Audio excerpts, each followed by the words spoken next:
नमस्कार, अपना उत्तराखंड में आप सभी का स्वागत है। मैं हूं नीलू और इस वक्त देहरादून से एक बड़ी खबर आ रही है। यहां पर प्रेमनगर में प्रशासन ने 3 मंजिला 2 दुकानें गिरा दी हैं। 3 मंजिला दुकानें अतिक्रमण की जद में थी। मौके पर प्रशासन की टीम मौजूद रही। कल प्रेमनगर के ठाकुरपुर में कल 2 दुकानों के गिरने के बाद प्रशासन ने दुकानें गिराई हैं। आप एक्सक्लूसिव वीडियो देख सकते हैं कि किस तरह से पोकलेन मशीन से ये दुकानें गिराई गई हैं। बातचीत करने के लिए सतेंद्र हमारे साथ जुड़ गए हैं। सतेंद्र, क्या वजह रही कि इन दुकानों को गिराना पड़ा प्रशासन को? नीलू, क्योंकि यहाँ पे जो प्रेमनगर का ये इलाका है, यहाँ पे रोड चौड़ीकरण का काम चल रहा है। एनएच लगातार काम कर रहा है और बीते साल भी लगातार इस इलाके में जो अतिक्रमण की जद में जो मकानें या दुकानें थी, इनको हटाया गया था, जिसमें 2 दुकानों पे कल कार्रवाई हुई और प्रशासन ने 2 दुकानें कल गिराई। लेकिन जो ये और 2 3 मंजिला इमारत जो यहाँ पे थी, इनमें भी दुकानें चला करती थी, ये भी अतिक्रमण की जद में थी और इन पे दरारें पड़ चुकी थी। लेकिन मौसम और लगातार, क्योंकि अभी बीते कुछ दिन पहले देहरादून में एक बड़ा हादसा भी हुआ था, मकान धंस गया था जिससे 6 लोगों की मौत हुई थी। तो उसी को देखते हुए प्रशासन ने जो ये दुकानें थी अतिक्रमण की जद में थी और इन पे दरारें पहले ही पड़ चुके थे, जिससे आज कार्रवाई हुई है। और इन 2 जो बड़ी बिल्डिंगें थी, 3 मंजिला ये इमारतें थी, इनको आज प्रशासन ने गिराया। तो सतेंद्र, और कुछ ऐसे मकान हैं जिनको चिन्हित किया गया है प्रशासन की तरफ से, जिनको गिराया जा सकता है आगे? बिल्कुल नीलू, क्योंकि प्रशासन की लगातार कार्रवाई चल रही है प्रेमनगर इलाके में, क्योंकि यहाँ पे जो एनएच जो रोड निर्माण का जो कार्य चल रहा है वो चौड़ीकरण का चल रहा है और अन्य कई दुकानें और भी हैं जिनको प्रशासन लगातार खाली करवा रहा है और इनको गिराने की जल्द इन लोगों को भी सूचना दी गई है और ये लोग अपना सामान हटवा रहे हैं। जी नीलू। चलिए सतेंद्र, बहुत बहुत शुक्रिया आपका जानकारी देने के लिए। और पिथौरागढ़ के मुंशियारी में बारिश ने जमकर तांडव मचाया है। बीती रात हुई भारी बारिश के चलते कई घरों में मलबा घुस गया। यही नहीं, कई घर खतरे की जद में भी आ गए हैं। बारिश के चलते रांथी, बसंतकोट, कुवाधार और थापा में भारी तबाही मची हुई है। रांथी के ग्रामीणों का आरोप है कि बीआरओ की लापरवाही के कारण उनके घरों में मलबा घुसा है।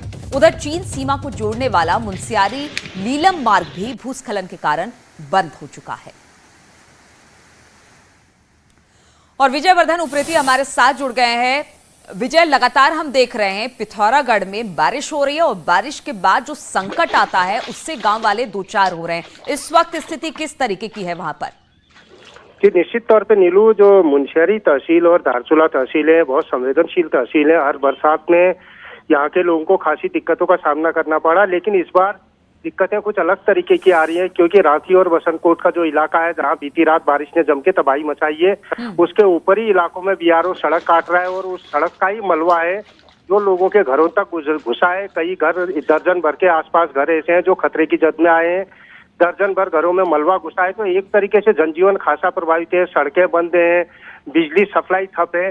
तो ये कह सकते हैं कि जो बीती रात जो बारिश हुई है उनने कई तरीके की दिक्कत इस बॉर्डर इलाके में पैदा की है। बिल्कुल विजय, तो कहा जा सकता है एक और मौसम की मार और दूसरी ओर बीआरओ की लापरवाही, दोनों मिलकर लोगों के लिए मुसीबत बनी हुई है। बहुत बहुत शुक्रिया आपका जानकारी देने के लिए। और चंपावत में रात और सुबह को रुक रुक कर बारिश हो रही है। बारिश का कहर यहां पर देखने को मिल रहा है। बेलखेत के पास लिंक मार्ग में एक कार के नदी के बीच में बहकर आने का वीडियो अब वायरल हो रहा है। हालांकि कार में कोई सवार नहीं है, लेकिन ये कार यहां कैसे पहुंची इसकी जानकारी आपदा प्रबंधन जुटाने में जुटा हुआ है। तो वहीं पूर्णागिरी में काली मंदिर के पास पहाड़ से गिरे बोल्डरों से 2 दुकानों को नुकसान पहुंचा है, जबकि टनकपुर चंपावत हाईवे चलथी बेलखेत सियांडी के पास मलबा आने से पिछले 6 घंटे से मार्ग बंद है।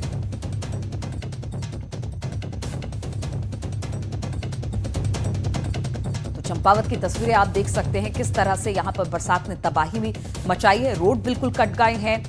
भूस्खलन के कारण जो बोल्डर गिरे उसमें 2 दुकानें टूट गई हैं। तो स्थिति बेहद खतरनाक है। आम लोगों के लिए ये स्थिति बहुत ही चुनौतीपूर्ण बनी हुई है। लोग परेशान हैं। और देवप्रयाग के निकट तोता घाटी में बद्रीनाथ राष्ट्रीय राजमार्ग का कुछ हिस्सा पूरी तरह से नदी में समा गया है, जिससे हाईवे पर आवाजाही पूरी तरह से बंद हो गई है। हाईवे चौड़ीकरण के लिए काटी जा रही पहाड़ी के बड़े हिस्से के अचानक भरभरा कर गिरने से हाईवे का एक पूरा हिस्सा अलकनंदा नदी में समा गया है। फिलहाल ट्रैफिक भद्रकाली, नरेंद्रनगर, चंपा, टिहरी, मलिथा मार्ग पर डाइवर्ट की जा रही है।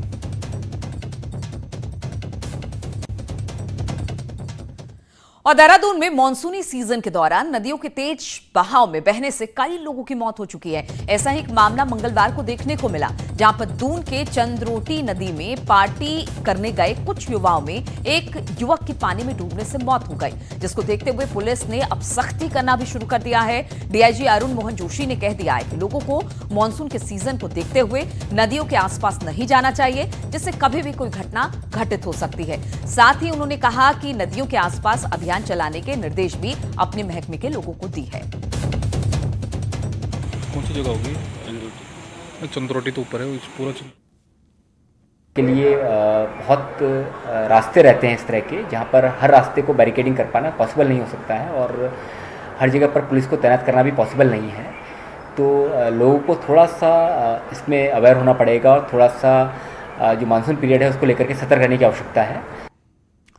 और बात करें कोरोना की, तो राज्य में लगातार बढ़ रहे कोरोना के मामलों के चलते शनिवार और रविवार को 4 जिलों में लॉकडाउन लगाया गया है। देहरादून में भी लॉकडाउन का असर देखने को मिल रहा है। जो भी व्यक्ति बिना किसी कारण के बाहर घूमता फिरता दिखाई दे रहा है, उस पर पुलिस ने सख्ती दिखाई है।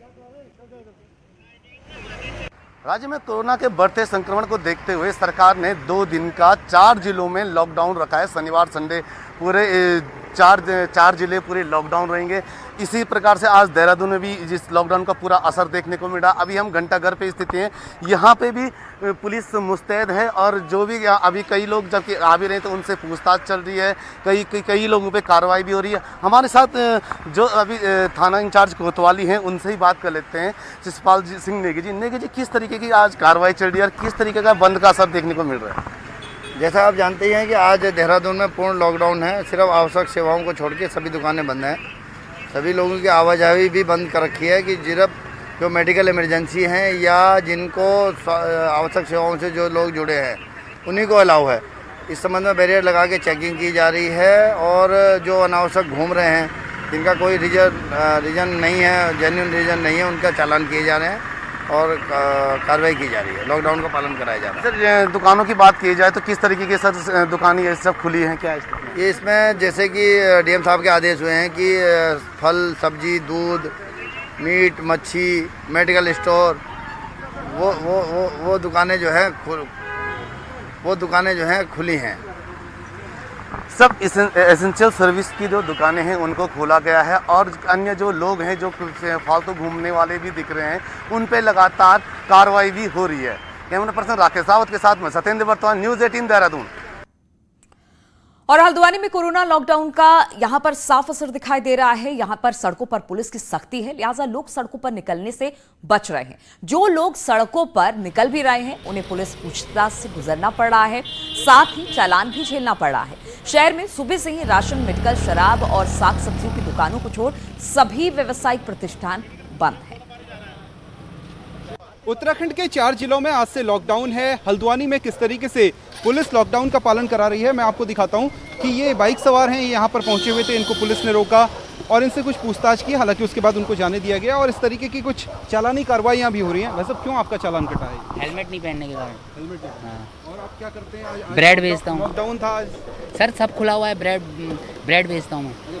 जी हाँ। आपका हेलमेट पे नहीं कटा? जी हाँ जी। हेलमेट आपको वो तो सही है सर, वो तो पुलिस इतनी ज़्यादा मैदान पे। मैडम, किस तरीके से आप ये पालन करा रही हैं? जैसे बिना मास्क वाले जिन्होंने मास्क नहीं पहना है और जो अनावश्यक घूम रहे हैं, सोशल डिस्टेंसिंग का पालन नहीं कर रहे हैं, उनका चालान किया जा रहा है। सर, लोग किस तरीके के बहाने बना रहे हैं? क्योंकि आज लॉकडाउन है, लोगों को मालूम है, अखबार में, टेलीविजन में 1-2 दिन से चल रही है खबरें, लेकिन लोग बहाने किस तरीके से? बहाने वैसे बना नहीं रहा। जो अगर कर रहा है तो हम उसको चलान कर रहे हैं, चलानी कार्रवाई कर रहे हैं। और इधर इस जगह पे पूरी चेकिंग चल रही है इस टाइम। जो पैदल घूमने वाले हैं, जो बिना मास्क वाले हैं, तो उनका चलानी कार्रवाई हो रही है। अगर जो बिना हेलमेट पहने आ रहा है तो उसको जो है हेलमेट पहनने के लिए बताया जा रहा है। और वैसे कोई बाहर अनावश्यक जो घूम रहा है उसको बताया जा रहा है कि आप अनावश्यक ना घूमें। तो तो इस तरीके से पुलिस अपनी तरफ से अलर्ट करने की कोशिश कर रही है, लोगों को सचेत करने की कोशिश कर रही है। बहरहाल ये आपको, अगर आप पब्लिक हैं, आप अनावश्यक रूप से घर से बाहर निकल रहे हैं, तो आपको समझना होगा कि कोरोना बेहद खतरनाक है और आप घर से गैर जरूरी चीज़ों के लिए बाहर न निकलें। कैमरा पर्सन कुमार के साथ शैलेंद्र नेगी, न्यूज़ 18 हल्द्वानी। और हरिद्वार की बात करें तो यहां पर भी लॉकडाउन का कोई खास असर देखने को नहीं मिल रहा है। हालांकि आवश्यक वस्तुओं की दुकानों को छोड़कर सभी दुकानें पूर्णतया बंद है, मगर इसके बावजूद भी स्थानीय लोग आवश्यक वस्तुओं के नाम पर बेखौफ होकर बाजारों में घूमते नजर आए। वहीं पुलिस प्रशासन की मौजूदगी भी नजर यहां नहीं आई। हरिद्वार में भी लॉकडाउन का असर दिखाई दे रहा है। आप देख सकते हैं किस तरीके से यहाँ पर जो है दुकानें पूरी तरह से बंद की हुई हैं। जितनी भी दुकानें हैं, जो सिर्फ ज़रूरत की जो डेली नीड्स की जो दुकानें वो केवल खुली हुई हैं, लेकिन बाकी सारी जो है मार्केट वो पूरी तरह से बंद की गई है। लेकिन लोगों की आवाजाही यहाँ कम नहीं हो रही है। लगातार देख सकते हैं आप किस तरह से गाड़ियों का आवागमन लगातार बना हुआ है। लोग घर से बाहर निकले हुए हैं, सड़कों पे लोग लगातार मूवमेंट कर रहे हैं। कई लोगों से बात हुई तो उनका कहना है कि कुछ जो ज़रूरत की जो चीज़ें हैं वो उनको यहाँ पर खरीदने के लिए पहुँचे हुए हैं। चाहे वो मेडिकल स्टोर की हम बात करें या जो डेयरी प्रोडक्ट हैं उनकी हम बात करें, तो वहाँ पर लोग जरूर पहुँचे हुए हैं। लेकिन सब लोगों को लगातार मालूम था कि किस तरीके से लॉकडाउन रहेगा यहाँ पर शनिवार और इतवार का, लेकिन बावजूद उसके लोग अभी भी जो है घरों से लगातार निकल रहे हैं। मार्केट जरूर बंद है, लेकिन लोग आवाजाही यहाँ पर कम होती दिखाई नहीं दे रही है। पुलिस बहुत ज़्यादा यहाँ कहीं चौराहों पर या गलियों के बाहर दिखाई नहीं दे रही। जिस तरह से पहले लॉकडाउन हुआ था, उस लॉकडाउन का के अगर कंपैरिजन हम करें तो इस बार जो है असर यहाँ पर कम होता दिखाई दे रहा है। प्रशासन भी उस तरह से मुस्तैद यहाँ पर नजर नहीं आ रहा है। अब जरूरत होगी प्रशासन को लगातार इस पर सख्ती बरतने की, तभी लॉकडाउन को सक्सेस यहाँ पर किया जा सकता है। सुनील पाल, न्यूज़ 18 हरिद्वार। और टेरी में NH94 पर ऑल वेदर रोड निर्माण में लगी कार्यदायी संस्था की लापरवाही स्थानीय ग्रामीणों पर अब भारी पड़ रही है।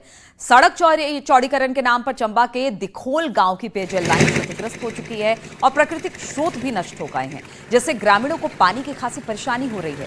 लेकिन उनकी सुनने वाला कोई नहीं है।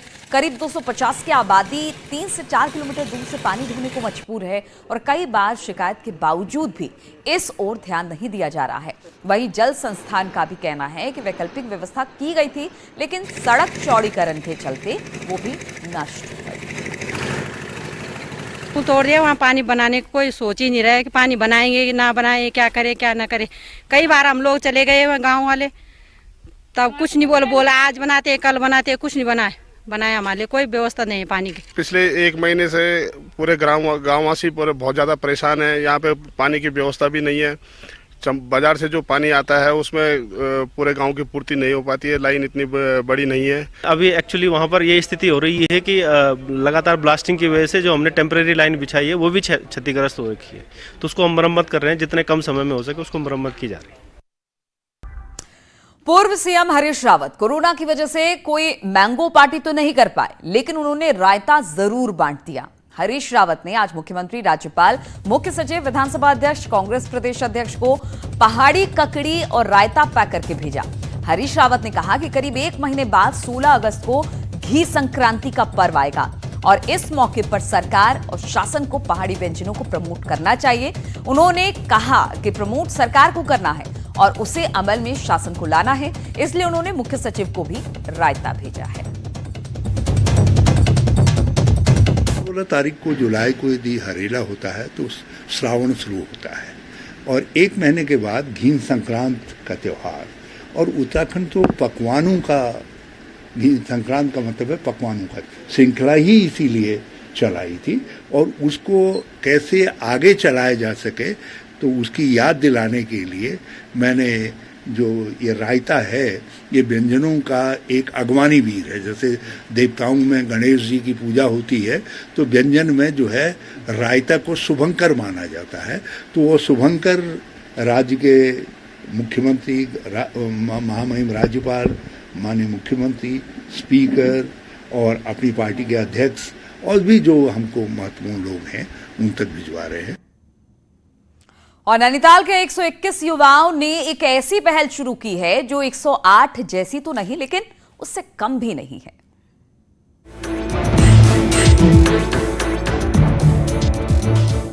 नैनीताल के 121 युवा इस समय किसी वरदान से कम नहीं बने हुए हैं। 121 युवाओं की ये एक ब्लड बैंक की टीम है जो एक फोन पर किसी को भी अपना खून देने के लिए पहुंच जाते हैं। ये युवा अभी तक 200 लोगों को अपना ब्लड देकर उनकी जान बचा चुके हैं। 108 ही नहीं बल्कि 121 की सेवा नैनीताल में 24 घंटे मिलती है। ये युवा सिर्फ नैनीताल ही नहीं बल्कि हल्द्वानी, रानीखेत समेत कई जगहों पर खुद जाकर अपना खून दूसरों की जिंदगी बचाने के लिए देते हैं। मेरे लिए तो बहुत एक भगवान का रूप ही ठहरे कि जिस टाइम पे मुझे हेल्प की ज़रूरत थी उस टाइम पे ये आए और काफ़ी अच्छा लगा, अच्छा काम कर रहे हैं लोग। इसी टीम के एक युवक अभिषेक को 3 साल पहले अपनी मां के लिए खून की जरूरत पड़ी तो बमुश्किल ही उसे खून मिल पाया। ऐसी समस्या दूसरे लोगों को ना हो इसके लिए अभिषेक ने एक पहल की और युवाओं की टीम बनाकर एक संस्था बनाई और लोगों की मदद करना शुरू कर दिया। आप एक तरीके से किसी की जान बचा रहे हो तो वो दिली खुशी मिलती है कि ये हमारी वजह से किसी की जान बच रही है और किसी को ब्लड दिया जा रहा है तो अच्छा है हमारे लिए। क्योंकि मैं भुक्तभोगी था तो मुझे पता था कि ब्लड की क्या अहमियत है, तो इसलिए हमने इस कार्य को शुरू किया था और आज हम लोगों की जो मदद करते हैं बेहद खुशी मिलती है। बहुत ही लोग दुआएं देते हैं और बहुत ही एक अच्छा एहसास होता है कि हम कुछ एक नेक कार्य के पुण्य के भागी बने हुए हैं इस समय। अच्छाई की ओर बढ़ा हर युवाओं का ये कदम वाकई काबिले तारीफ है। इन सबको देख के हम एक बात कहेंगे, ना राम आएंगे ना रहीम आएंगे, इंसान ही इंसान के काम आएंगे। वीरेंद्र बिष्ट, न्यूज़ 18, नैनीताल। बिल्कुल सही है, इन युवाओं से लोगों को बहुत कुछ सीखने की जरूरत है। चलिए बढ़ते हैं अगली खबर की ओर। बात कोरोना महामारी के इस दौर में आपने कई कोरोना वॉरियर्स देखे होंगे, लेकिन आज हम आपको ऐसे कोरोना परिवार और वॉरियर्स से मिलाने जा रहे हैं जो दूसरे प्रोफेशन के होते हुए भी कोरोना संक्रमित लोगों की सेवा कर रहे हैं।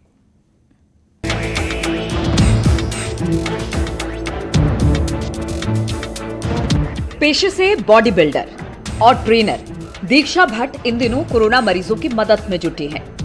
दीक्षा मुंबई में रहती थी, लेकिन लॉकडाउन के चलते वो भी अपने घर टिहरी वापस लौट आई। दीक्षा ने भी कोरोना संक्रमण में अपना पूरा योगदान देने की ठानी। दीक्षा ने नर्सिंग का कोर्स पहले से ही कर रखा था और corona isolation centre nursing college में ड्यूटी करने की अनुमति मांगी, जो उन्हें मिल भी गई। दीक्षा आइसोलेशन सेंटर में 15 दिन 24 घंटे ड्यूटी पर रहती हैं और 15 दिन क्वारंटीन रहती हैं। वहीं कोटद्वार निवासी एक युवक मर्चेंट नेवी में सीमैन था, जो लॉकडाउन के बाद घर आ गया और अब वो नर्सिंग कॉलेज में क्लिनिकल स्टाफ के तौर पर अपनी ड्यूटी दे रहा है। वैसे मेरा प्रोफेशन बॉडी बिल्डिंग है। मैं बॉडी बिल्डिंग करती हूँ। मैं अपने देश के लिए बॉडी बिल्डिंग कंपटीशन में खेलती हूँ और आज मेरा घर टिहरी गढ़वाल में है। और जैसे ही ये कोरोना महामारी ने यहाँ पे वो अपना फैलाया, वायरस फैला जैसे, तो मैंने क्यों ना सोचा कि मैं अपनी देश में अपना हाथ सेवा दूँ। मेरा प्रोफेशन मर्चेंट नेवी है एज ए सीमैन। और जब मुझे पता चला कि यहाँ पे एक क्लीनर नहीं है, आ रहे हैं डर के वजह से, तो इस वजह से मुझे आना पड़ा यहाँ पे। नई टिहरी जिला मुख्यालय के पास सुरसिंगधार नर्सिंग कॉलेज को प्रशासन ने कोरोना आइसोलेशन सेंटर बनाया है। प्रशासन ने इनकी देखभाल के लिए कई स्टाफ को नियुक्त किया है, जो 24 घंटे ड्यूटी कर रहे हैं। मैं ये कहूँगा मार्च और अप्रैल से इन लोगों ने लगातार कोरोना के जो हमारा CCC है, कोविड केयर सेंटर, उसमें अपनी सेवाएं दे रहे हैं और भी जिन स्थानों पर भी इनको तैनात किया जा रहा है वहाँ पर ये सेवाएं दे रहे हैं। कोरोना संक्रमण के इस दौर में जहां लोग अपनी ड्यूटी से बच रहे हैं, वहीं ये कोरोना वॉरियर्स खुद सामने आकर कोरोना संक्रमितों की मदद कर रहे हैं, जो औरों के लिए भी एक मिसाल है। टिहरी से न्यूज़ 18 के लिए सौरभ सिंह की रिपोर्ट। और अब आपको लिए चलते हैं त्रेता युग के उस दौर में जब भगवान राम वनवास गए थे, क्योंकि भगवान राम ने 14 साल के वनवास के दौरान जिन पेड़ पौधों को देखा वो आज भी हमारे आसपास मौजूद है। हल्द्वानी वन अनुसंधान केंद्र की इस अनोखी वाटिका में आपको हम उन पेड़ों के दीदार कराएंगे जिनका सीधा संबंध भगवान राम से है। इस रामायण वाटिका में 72 तरीके के पेड़ पौधे लगाए गए हैं, जो त्रेता युग में भी मौजूद थे। इन पेड़ पौधों के अस्तित्व से ही चित्रकूट, दंडकारण्य, पंचवटी, किष्किंधा, अशोक वाटिका और द्रोणागिरी के पड़ाव हरे भरे थे, जिनसे होकर भगवान राम ने अपने 14 साल का वनवास पूरा किया। इन सारे क्षेत्रों में जो भी वनस्पतियां वहाँ पर उस समय मौजूद थी, वो आज भी उन क्षेत्रों में मौजूद है और उन्हीं प्रजातियों को हमने यहाँ पर रोपित किया है, ताकि आम जनमानस आके उसको यहाँ पर देख सके और उनके बारे में जानकारी दे सके। भगवान राम से जुड़ी इस वाटिका को देख पर्यावरण को करीब से जानने के इच्छुक लोग भी खासे उत्साहित हैं। अशोक वाटिका में जो पौधे हुआ करते थे, या संजीवनी बूटी से तो इससे लोगों को एक तो प्रेरणा मिलेगी, दूसरा सीखने को मिलेगा कि हमारे पुराण काल में किस तरह से जड़ी बूटियों के द्वारा इलाज किया जाता था। वाल्मीकि रामायण में हमें 139 तरह के पेड़ पौधों का जिक्र मिलता है, जिसमें वन अनुसंधान केंद्र ने तुलसी, आंवला, बरगद, अशोक जैसे 72 पौधों का कलेक्शन तैयार किया है। वन अनुसंधान केंद्र की ये वाटिका हमें बिल्कुल एक अलग तरीके की रामायण से रूबरू कराती है। ये हमें बताती है कि भगवान राम भगवान होते हुए भी किस तरीके से पर्यावरण से प्रेम करते थे। तो ऐसे में हम तो इंसान हैं, तो हमारे लिए ये पर्यावरण कितना महत्वपूर्ण हो सकता है, ये अपने आप में इस वाटिका के जरिए अनुमान लगाया जा सकता है। कैमरा सुनील कुमार के साथ शैलेंद्र नेगी, न्यूज़ 18 हल्द्वानी। तो अपना उत्तराखंड में आज बस इतना ही। नमस्कार।